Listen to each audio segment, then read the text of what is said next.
Welcome to the world of knowledge. हम लोग electric charges and field chapter का 1 marks question देख रहे थे, जो पास्ट ईयर क्वेश्चंस और इम्पॉर्टेंट टॉपिक्स हैं वो उसका पार्ट 4 देख रहे थे। जैसे क्वेश्चन पहला दिया हुआ है, 2 point charges placed in a medium of dielectric constant 5 are at distance R between them, experiences an electrostatic force F, the electrostatic force between them in vacuum at same distance R will be. अब हम लोग ये जानते हैं कि electrostatic force जो दो charge के बीच में लगेगा वो क्या होता है, 1/4πε0 Q1 Q2 बाई r² होता है। अब F अगर मीडियम में होगा तो क्या होगा formula, 1/4πε0 K Q1 Q2 by r² होगा। अगर वही बोलूँगा इलेक्ट्रोस्टैटिक फोर्स एयर में क्या लग रहा होगा दो चार्ज के बीच में, 1/4πε0 Q1 Q2 अपॉन r² लग रहा होगा। तो इसको पहला इक्वेशन मान लो और इसका दूसरा इक्वेशन मान लो। जब हम लोग 1/2 करेंगे तो हम FM अपॉन एफ एयर करेंगे, तो इसमें क्या आएगा, 1/k आ जाएगा और k की वैल्यू क्या दी हुई थी हम लोग को, 5 दी हुई थी। तो इससे पता चला F air is equal to 5 of FM है। मतलब मैं ये बोल सकता हूँ अगर F है मतलब force electrostatic force air F मानते हैं तो इसका मीडियम में क्या आएगा, 5F आएगा। तो आंसर इसका कितना है, 5F। ठीक, नेक्स्ट क्वेश्चन देखते हैं। A negatively charge object X is repelled by another charge object Y, however an object Z is attracted to object Y, which of the following is the possibility for the object Z। अब हमें ये पता करना है कि जो Z object है वो पॉजिटिव चार्ज होगा कि नेगेटिव चार्ज होगा या न्यूट्रल, क्या होगा। अब देखिए मैंने बोला X कोई भी चार्ज है, X क्या है, नेगेटिव चार्ज है, वो Y को रिपेल कर रहा है। तो हमें ये पता होना चाहिए कि ऑपोजिट चार्ज अट्रैक्ट करते हैं और सेम चार्जेस या लाइक चार्जेस रिपेल करते हैं। तो इसका मतलब Y क्या होगा, Y नेगेटिव चार्ज होगा। जब Y नेगेटिव चार्ज होगा और मैंने ये बोल रहा हूँ कि Z क्या कर रहा है, अट्रैक्ट कर रहा है, तो Y नेगेटिव है तो Z क्या होना चाहिए, पॉजिटिव। तो इससे समझ में आया कि Z क्या होगा, पॉजिटिव चार्ज होगा। Z क्या होगा, पॉजिटिव चार्ज होगा। ठीक, नेक्स्ट क्वेश्चन चलो देखते हैं। अब दिया है a small object with charge Q and weight mg is attached to one end of a string of length L attached to a stationary support. The system is placed in a uniform horizontal electric field E as shown in the accompanying figure. In the presence of field, the string makes a constant angle theta with vertical. Thus sin and magnitude of Q is. अब जैसे ये question देख रहे हैं, इस question में हम लोग को फ्री बॉडी डायग्राम बनाना पड़ेगा। अब आप लोग बोलोगे अरे हम लोग 11th में कैसे कूद जाएंगे सर। अब आप लोग को ये बता दूं, ये सैम्पल पेपर 2022 का जो सैम्पल पेपर था उसमें ये क्वेश्चन था। तो ये अच्छा क्वेश्चन है, इंपॉर्टेंट क्वेश्चन है, इसलिए आप लोगों को ये क्वेश्चन मैं सॉल्व करने के लिए दिया हूँ। तो इसमें आपको बिन फ्री बॉडी डायग्राम के नहीं बनेगा। इस क्वेश्चन में सबसे पहले आपको फ्री बॉडी डायग्राम बनाना है और दूसरा आपको एक कॉन्सेप्ट रखना है। क्या कॉन्सेप्ट, हमेशा याद रखना, जो फोर्स का डायरेक्शन होगा वो इलेक्ट्रिक फील्ड के डायरेक्शन से मैच करेगा। पर कब इलेक्ट्रिक फील्ड के डायरेक्शन से मैच करेगा, जब Q पॉजिटिव चार्ज होगा। अगर Q पॉजिटिव चार्ज है तो फोर्स का जो डायरेक्शन होगा वो इलेक्ट्रिक फील्ड के डायरेक्शन से सेम होगा। अगर Q नेगेटिव चार्ज है, अगर इलेक्ट्रिक फील्ड का डायरेक्शन ये था तो फोर्स का भी डायरेक्शन यही होगा, अगर प्लस Q है तो। ठीक, अगर Q नेगेटिव चार्ज है तो अगर इलेक्ट्रिक फील्ड का डायरेक्शन ये है तो फोर्स का डायरेक्शन उसका ऑपोजिट होगा। अब देखिए यहाँ पे ये जो बॉडी थी, अब इस बॉडी को हम लोग जब देखेंगे, इस बॉडी को हम लोग को ये पता चल रहा है कि ये बॉडी ऐसे रखी हुई है।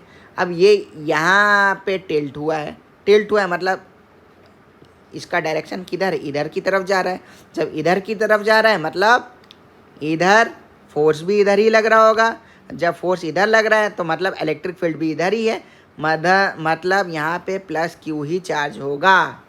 ठीक है, तो हमें ये समझ में आया कि क्योंकि ये इस डायरेक्शन में जा रहा है तो मतलब इस बॉडी का हमको दिया हुआ है कि ये क्या है, इसका mg है, मास है, और ये एक पार्टिकल है, तो ये पार्टिकल पर mg लगा हुआ है और इसका चार्ज q है। तो अब जब ये इस डायरेक्शन में आ रहा है मतलब ये इलेक्ट्रिक फील्ड के डायरेक्शन में जा रहा है, मतलब ये प्लस q चार्ज होगा और इसका फोर्स का डायरेक्शन भी इसी साइड होगा, इलेक्ट्रिक फील्ड के डायरेक्शन में होगा। ठीक, अब ये चीज़ हम लोग को समझ में आ गई। अब आगे हम लोग क्या पढ़ेंगे, हम लोग फ्री बॉडी डायग्राम बनाएंगे। बिन फ्री बॉडी डायग्राम बनाए इसका काम नहीं हो सकता। तो हम फ्री बॉडी डायग्राम देखने के लिए हमको ये पता होना चाहिए कि ये पार्टिकल है, इस पार्टिकल का बीच में फोर्स लग रहा होगा mg। ठीक, अब इधर मैंने आपको बोला F, तो हमें पता है इलेक्ट्रिक फील्ड इजिकल टू क्या होता है, F/Q होता है। तो फोर्स क्या होगा, QE होगा। तो इधर फोर्स लग रहा होगा QE, नीचे लग रहा होगा mg। ठीक, अब ये जो स्ट्रिंग है, ये स्ट्रिंग से हमें ये बताया हुआ था कि ये स्ट्रिंग से एक एंगल बन रहा था, वो क्या था, थीटा एंगल बन रहा था। तो जब ये स्ट्रिंग इधर होगा तो इधर ये अगर थीटा होगा तो ये क्या होगा, ये भी थीटा होगा, होगा कि नहीं होगा। तो जब थीटा होगा तो इधर मैं हमेशा बोलता हूँ जहाँ थीटा होगा तो यहाँ पे टेंशन लग रहा होगा। अब टेंशन के साथ कोई कॉस एंगल आएगा कि साइन एंगल आएगा, तो जिधर थीटा होता है उधर कॉस एंगल लगता है, ये याद रखिएगा। तो ये क्या हो जाएगा, ये टी कॉस थीटा हो जाएगा और ये टी साइन थीटा हो जाएगा। ठीक, ये T cos theta T sine theta मैं इसको रिजॉल्व कर लिया। रिजॉल्व करने के बाद मैं इक्वेशन लगा लूँगा, क्या समीशन ऑफ हॉरिजेंटल फोर्स 0 होनी चाहिए और समीशन ऑफ वर्टिकल फोर्स 0 होनी चाहिए। तो मैंने ये लगा दिया। तो यहाँ हॉरिजेंटल फोर्स क्या लग रहा है, आप देखिए T sine theta is equal to Q ही लग रहा है, और वर्टिकल फोर्स क्या लग रहा है, T cos theta is equal to mg। तो क्या करूँ, ये पहली इक्वेशन और ये दूसरी इक्वेशन 1/2 कर दो। तो जब 1/2 करेंगे तो क्या आएगा, tan theta is equal to QE/mg। तो हम लोग को Q की वैल्यू निकालना था, तो बस इधर से Q की वैल्यू निकाल लेना। क्या आएगा, यहाँ पे मैं किनारे में लिख दे रहा हूँ आंसर। जब उसको आप सॉल्व करोगे तो Q की वैल्यू आएगा mg tan θ/E। ठीक है, बस कुछ नहीं, tan theta is equal to QE/mg था ना, उसको मैंने mg tan θ/E उसको रिजॉल्व किया, Q की वैल्यू निकाला है। ठीक है, ठीक, नेक्स्ट क्वेश्चन देखते हैं। नेक्स्ट क्वेश्चन में क्या था, in an experiment 3 microscopic latex spheres are spread into a chamber and become charged with charges +3e, +5e and -3e respectively. All 3 spheres came in contact simultaneously for a moment and got separated. Which one of the following are possible value of final charges on the sphere? अब देखिए हमारे पास तीन charges था, वो 3 charges sphere को हम लोग spray करके रखे हुए थे। अब हमेशा याद रखिए हम लोग एक वर्ड बोलते थे, क्या बोलते थे, चार्ज इज क्वांटाइज्ड बोलते थे ना, चार्ज इज क्वांटाइज्ड बोलते थे। तो टोटल चार्ज क्या होगा, जब मैं टोटल चार्ज निकालूंगा तो टोटल चार्ज क्या होगा, +3e +5e -3। तो आंसर क्या आना चाहिए, 5e आना चाहिए। अब आप ये ऑप्शन में देखेंगे कि किसका टोटल करने पे 5 इलेक्ट्रॉन, टोटल चार्ज 5 इलेक्ट्रॉन आ रहा है। अब जिसमें आएगा उसका आंसर हम लोग टिक कर देंगे। अब देखिए पहले ही ऑप्शन देखिए, +5e +5e, तो ये कितना हो, 10 - 4 6e, ये तो हो नहीं सकता, ये आंसर हमारा हो नहीं सकता। ठीक, पहला ऑप्शन नहीं हो सकता। दूसरा ऑप्शन देखिए, +6 +6 12 - 7 5, ये हो गया आंसर। तो यहाँ पे भी 5 इलेक्ट्रॉन आ रहा था क्वांटाइज्ड में और यहाँ पे भी आ रहा है, तो हमारा आंसर क्या आएगा, बी सही होगा। तो राइट आंसर क्या है, बी। ठीक है, क्लियर है, श्योर। नेक्स्ट क्वेश्चन देखते हैं। देखिए, an object has a charge of 1 coulomb and क्या है, 1 कूलम ऑफ, ये क्वेश्चन हमने गलत लिख दिया है, ये क्वेश्चन था अ ऑब्जेक्ट हैज़ 1 कूलम। लिखिए आप लोग नोट करिएगा, an object has 1 coulomb and gains, games नहीं है, गेन्स है, GAINS, gains 5 × 10⁻18 electron, the net charge on object becomes. अब हम लोग को ये पता करना है कि टोटल नेट चार्ज कितना बनेगा। तो आप लोग ये जानते हैं कि Q = NE होता है ना, और Q इजिकल टू 1 कूलम दिया हुआ है, तो नंबर ऑफ इलेक्ट्रॉन्स गेन कितने होंगे, नंबर ऑफ इलेक्ट्रॉन गेन कितना होगा 5 इंटू 10⁻18 दिया हुआ है। तो Q dash equal to NE से निकालो तो क्या आएगा 5 इंटू 10⁻8 इंटू 1.6 इंटू 10⁻19। सो 1.6 को 16/10 लिख सकता हूँ। 16 5 जा क्या होता है 80, 80 डिवाइडेड बाई 10 क्या होता है 8, तो 8 इंटू 10⁻1 आया। तो ये कितना आया 0.80 कूलम बोल सकता हूँ मैं इसको।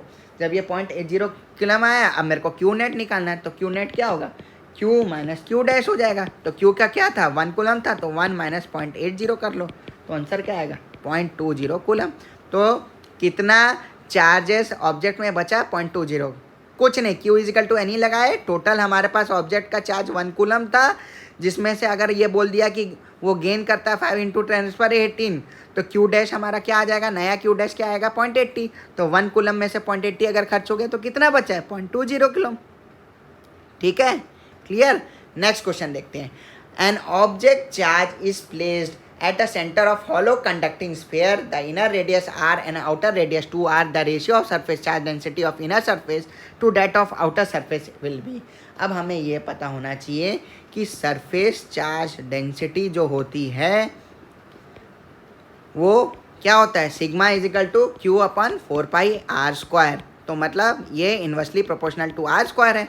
तो कुछ नहीं, हमारे लिए सिग्मा 1/σ2 कर दो। सिग्मा 1 मतलब 1/r1 का स्क्वायर और ये 1/r2 का स्क्वायर कर देते। तो ये क्या हो जाता है, इससे हमारा क्या है, हमारा रेशियो क्या पहला था 1/R² था और दूसरा क्या था 1/2r²। तो ये आंसर क्या आ जाएगा 4:1।